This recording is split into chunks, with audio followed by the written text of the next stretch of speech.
ముద్దుతో ఎప్పుడూ మనల్ని స్మరిస్తాట. వాళ్ళకి ఏదో చిన్నది వచ్చిందనుకోండి, కాస్త ఎందులోన్నా వాళ్ళు బహుమతి తెచ్చుకున్నారనుకోండి, తాతగారు తనకేదో పెద్ద బిరుదు వచ్చినట్టు చెప్పుకుంటాట. అంత సంతోషపడిపోతాట, నా మనవడికండి ఇది జరిగింది అని ఆనందపడిపోతాట. తాతలకు తా ముద్దు తాను అబ్బాయి.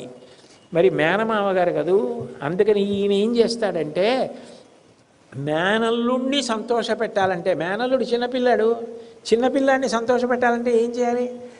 ఆయన చిన్నపిల్లాడిలాగే అయిపోయాడు అనుకోండి, మేనల్లుడు ఏం చేస్తాడు? పక్క పక్క పక్క పక్క నవ్వుతాడు. ఏం మావయ్య అచ్చు అలా చేస్తున్నావు అని. అందుకని 108 బిందెలు స్నానం చేసేయగానే మొట్టమొదట ఏం చేస్తారంటే, నలుగురు గజవేషం వేసుకుంటారంటే వినాయకుడు ఎలా ఉంటాడో అలాగే గజముఖాలు తగిలించుకుని ఆ వేషం వేస్తారు.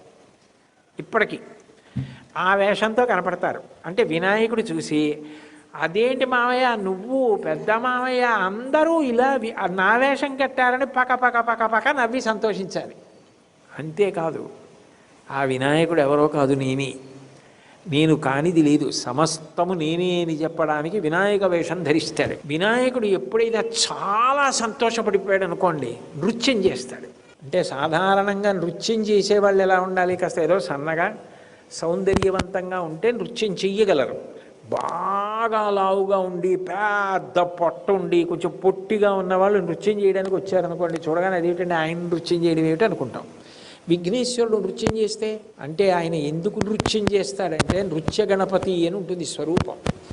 అవతల వాళ్ళు తన తప్పు తెలుసుకున్నా తను సంతోషపడిపోయి నృత్యం చేస్తాడు. చంద్రుడు తను చేసిన తప్పు తను తెలుసుకుంటే గణపతి నృత్యం చేశారు.